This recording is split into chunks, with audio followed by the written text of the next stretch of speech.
right, Jay. So Hello.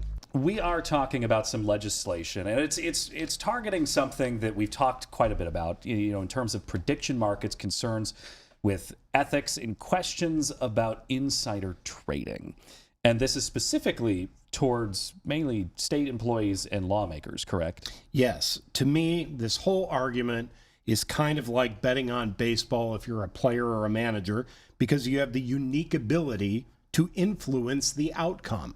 So in this particular situation, State Representative Sean Brennan, who is a Democrat out of Parma, which is southwest of Cleveland, last week he introduced House Bill 887, which is also known as the Ohio Public Employee Event Wagering Ethics Act. And basically the bottom line of this is to prevent public employees from using inside information to wager on and profit from their legislative actions. So How exactly does it do this? yeah, where do the prediction Yeah. markets weigh in? It says no, you can't do it. Just so no.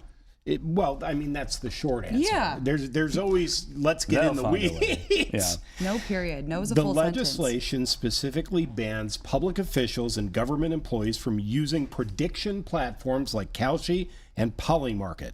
And those are platforms where users trade event contracts to wager on political outcomes, election results, and the passage of specific bills. To me, once again, like baseball, it's like betting on balls and strikes.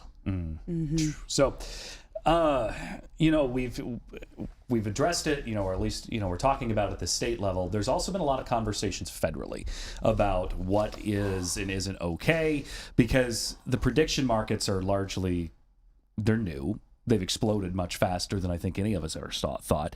What's being handled at the federal level on this? Well, U.S. Republican Senator Bernie Moreno agrees, and he successfully passed a rule to change in late April 2026, banning members of the U.S. Senate from trading on prediction markets. Now, this particular ban in the state of Ohio, lawmakers and staff are explicitly prohibited from sharing confidential or non-state house information with others for betting purposes. And you asked about penalties. If convicted, violators would face criminal penalties, including potential fines, jail time, and a mandatory requirement to repay any profits generated from the wagers.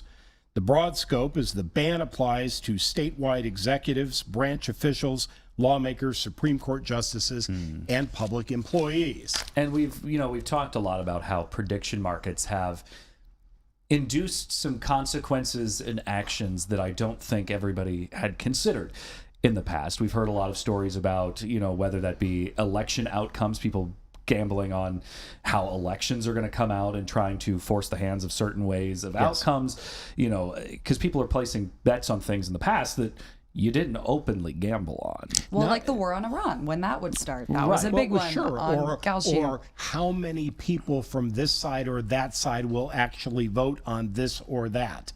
How long will the filibuster last? Those are things people are betting on. Yes, and then you end up with insider trading knowledge of, well, if I put money on this, then I'm going to end it that day, so I make right. And there was money off of it. that case with that military officer that placed a bet supposedly on the capture of Maduro, and and now facing federal charges.